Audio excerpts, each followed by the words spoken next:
Hi friends, இந்த வீடியோவில் வந்து நம்ம என்ன பார்க்க போகிறோம் அப்படிங்கிறீங்கன்னா, இப்போ வந்து நம்மளோட கூலி திரைப்படம் வந்து இப்போ வந்து குட் பேட் அக்லி திரைப்படத்தோட வசூலை வந்து இப்போ வந்து முறியடிக்குமா அப்படின்ட்டு வந்து இப்போ வந்து இணையதளத்தில் பெரிய விவாதமே வந்து போயிட்டுருக்கு. ஸோ அந்த ஒரு விஷயம் 2 பேர் ஃபேன்ஸ் மத்தியில் ரொம்ப ட்ரெண்டிங்காக போயிட்டுருக்கு. ஸோ அதை பற்றி அந்த வீடியோவில் டீட்டெயிலாக பேச போகிறோம். இப்போ வந்து ரஜினி ரசிகர்கள் ரொம்ப பெரிய ஒரு எதிர்பார்ப்பு ரிலீஸ் ஆன திரைப்படம் தான் கூலி. ஸோ இந்த திரைப்படம் வந்து போன வாரம் வந்து ரிலீஸ் ஆச்சு. அண்ட் இந்த திரைப்படத்தை வந்து இயக்குனர் லோகேஷ் கனகராஜ் அவர்கள் வந்து இயக்கியிருந்தாங்க. அண்ட் சன் பிக்சர்ஸ் நிறுவனம் வந்து செம்ம பிரம்மாண்டம் வந்து தயாரிச்சிருந்தாங்க அப்படின்னு சொல்லலாம்.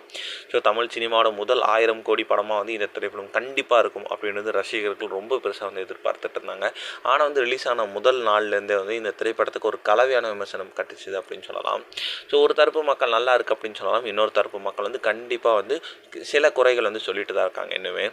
இதனால் முதல் 4 நாட்களை தவிர வந்து இப்போ வந்து அதன் பின் வந்து பாக்ஸ் ஆஃபீஸில் வந்து கொஞ்சம் வசூல் வந்து குறைஞ்சிட்டே இருக்குது அப்படின்னு சொல்லலாம். ஆனால் வந்து கண்டிப்பாக வந்து 500 கோடி வந்து தொட்டுரும் அப்படின்றது எந்த ஒரு சந்தேகமே இல்லை. இதில் இப்போ வந்து தமிழ்நாட்டில் வந்து கூலி திரைப்படம் இது வரைக்கும் செஞ்சிருக்க வசூல் விவரம் வந்து அதாவது கிட்டத்தட்ட தமிழகத்தில் மட்டுமே வந்து 120 கோடிக்கு மேலே வந்து வசூல் செஞ்சுருக்குங்க.